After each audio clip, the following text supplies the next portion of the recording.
ตัวฟรีกิจกรรมคำสาปจากนรกชื่อกิจกรรมมันแปลกๆเนาะพอมีเติมเพชรมาทั้งหมด 1,000 เพชรแล้วก็ก้อนหน้านั้นเฮาซุ่มมื้อละครั้งมาแล้ว7เทื่อประมาณ200เพชรนี่แหละบวกกันกับ 1,200 เพชรแล้วตอนนี้มาเบิ่งน้ำกันว่าตัวฟรีกับเพชร 1,200 เพชรนี่สิได้หยังแน่เขาบวก200ตัวที่เฮาซุ่มก้อนหน้านำถ้าบวกแต่รอบนี้ก็มีแต่ 1,000 มันกำลังตีประมาณ120ครั้งแต่คิดว่าดวงคือเฮานี่น่าจะบ่ออกก่อนดอกน่าจะกำลังตีก็แหละจึงได้มาท่ารุ่นเบิ่งน้ำกันว่ามันสิเบิดเท่าใดแต่ไผมีตัวละครหลายมีสกินหลายมันก็ดวงดีอยู่เนาะมันได้ตัวมาเพิ่มเวลาออกสกินซ้ำมันก็ให้ตัวมาเพิ่มเรื่อยๆบ่ค่อยได้มีเวลาเฮ็ดคลิปลงก็เลยหาเวลาวางมาเฮ็ดให้เพื่อบ่ให้ช่องมันวางย่านคนเบิ่งและคนติดตามหายเนาะเพราะว่าซ้ำนี้ก็ถือว่าหายแล้วแต่ก่อนคนเบิ่งระดับ 7-8 หมื่นบางคลิปก็ 50,000 คนบัดปัจจุบันเหลือแต่ 1,000-2,000 คนต่อคลิปเลยได้หาเวลาวางมาเฮ็ดคลิปลงเรื่อยๆย่านคนเบิ่งลดลงเพิ่มอีกเพราะว่าเฮามีแผนว่าไอดีขายออกแล้วเฮาจะเฮ็ดเกมอื่นลงในอนาคตจักหน่อยมันสิบ่มีคนเบิ่งปัจจุบันก็ยังมีคนถามเรื่อยๆเนาะไอดีรักเฮาแต่ก็ยังบ่มีคนซื้อเทื่อ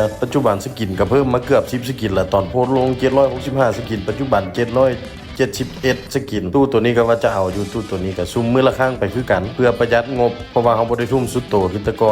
อนเฮาทุ่มเพราะว่าเฮาบ่ได้ขายตอนนี้เฮาโพสต์ขายแล้วก็เลยบ่อยากทุ่มหลายจักหน่อยทุ่มไปหลายก็ได้ราคาซ้ำเก่าเนาะขายไปก็ได้ซ้ำนี้ก็ยังเพิ่มมา6สกินแล้วมีแต่สกินท็อปๆอีกมีแต่สกิน 1,000 2,000 แต้ม 3,000 แต้มเพิ่มขึ้นมาอัดแต้มบ่มีเนาะมีแต่ 2-3,000 แต้มตอนเฮาโพสต์ลงอันแต้ม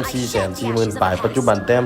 450,000 ปลายบอกแล้วไอดียังอยู่นำเฮาแม่นสกินเพิ่มขึ้นเรื่อยๆขนาดบ่ได้เติมอัดคือแต่ก่อนไอดีละเขาเติมเพิ่มอีก200ได้อันพอดีรวมกันเป็น 1,400 เพชร80ครั้งบ่ได้หยังเลยเนาะ80ครั้งน่าจะ120ครั้งการันตีมันพุ่นแหละถ้าชุมมื้อละครั้งไปเอามันเหลือเวลาอีกหลายอยู่ 1,400 เพชรไอดีละเขาหันก็ตีเป็นเงินกับประมาณ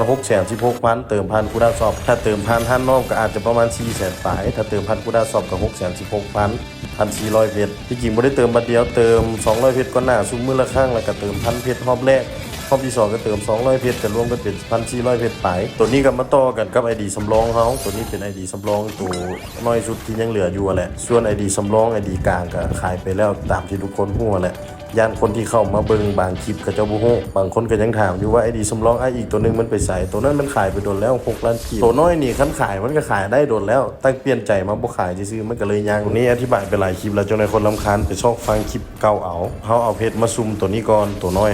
เฮาก็เติมไป600ไปเพชร600ไปเพชรบ่แพงเติมพันคุณสอบประมาณ 300,000 ถ้าเติมพันท่านนอกก็ประมาณ200,000 ปลายเฮาซุ่มเอาให้มันฮอด600แต้มแล้วเฮาก็ไปแลกเอาสกินพอดีว่าอยากได้สกินโรเจอร์ก็เลยว่าไปแลกเอาสกินโรเจอร์ของ ID น้อยคุ้มอยู่ได้ตัวนี้นี่600แต้มของโรเจอร์ที่แรกนี่ใส่เพชรไปเพียงแต่ประมาณ1,000 กว่าเพชรเบิร์ดบ่หลายกิจกรรมนี้มันมีตัวฟรีซอย1,000 ไปเพชรก็ซ้ำกับได้โรเจอร์ตัวนี้มาในราคาประมาณ 4-5 แสนก็ถือว่าคุ้มอยู่เนาะ ID น้อยเฮาถือว่าดวงดีซุ่มตัวบิงโกมันก็3ข้างบิงโกได้อันซูมาตัวนั้นก็ได้ ID น้อยเฮาก็ได้ตู้ละ1สกินแล้ว ID น้อยเฮาได้ตู้ละ1สกินส่วนตัวฟรีที่จะซุ่มตัวมันการันตี120แต้มเอามาซุ่มเล่นๆซื่อๆบางเทื่อมันได้สกินเพิ่มแต่คันให้เติมเอาจนครบ120แต้มคือสิบ่ได้เติม ID น้อยเฮาเติมซุ่มลิ้นซื่อๆบ่ได้วางเอาสกินท็อปมันเพราะให้น้องๆได้มีคลิปเบิ่งยามวางเฮาท่าเบิ่งตอนกิจกรรมนารูโตะมันมาคือสิม่วนดีแล้วก็ลีเจนด์สิมาบ่ลีเจนด์กับนารูโตะสิมาพร้อมกันตัวได้ยินหลายคนเว้าคนหาเงินมาเติมเกมนี่ก็คือสิท้อเนาะมาพร้อมกับสมมุติว่ายกตัวอย่าง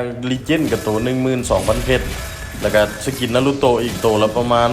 5-6,000 เพชรรวมกันต้องใช้เพชรทั้งหมดประมาณ 3-40,000 เพชรจึงได้ตัวละครทั้งหมดที่มันเข้ามาพร้อมกันได้ยินว่าประมาณท้ายเดือน3หรือว่าต้นเดือน4บอกมันมาบ่แน่ใจคือกันมาถ่าเบิ่งติดตามน้ำกันอยากเบิ่งคือกันว่ามีสกินไหนงามๆมาแน่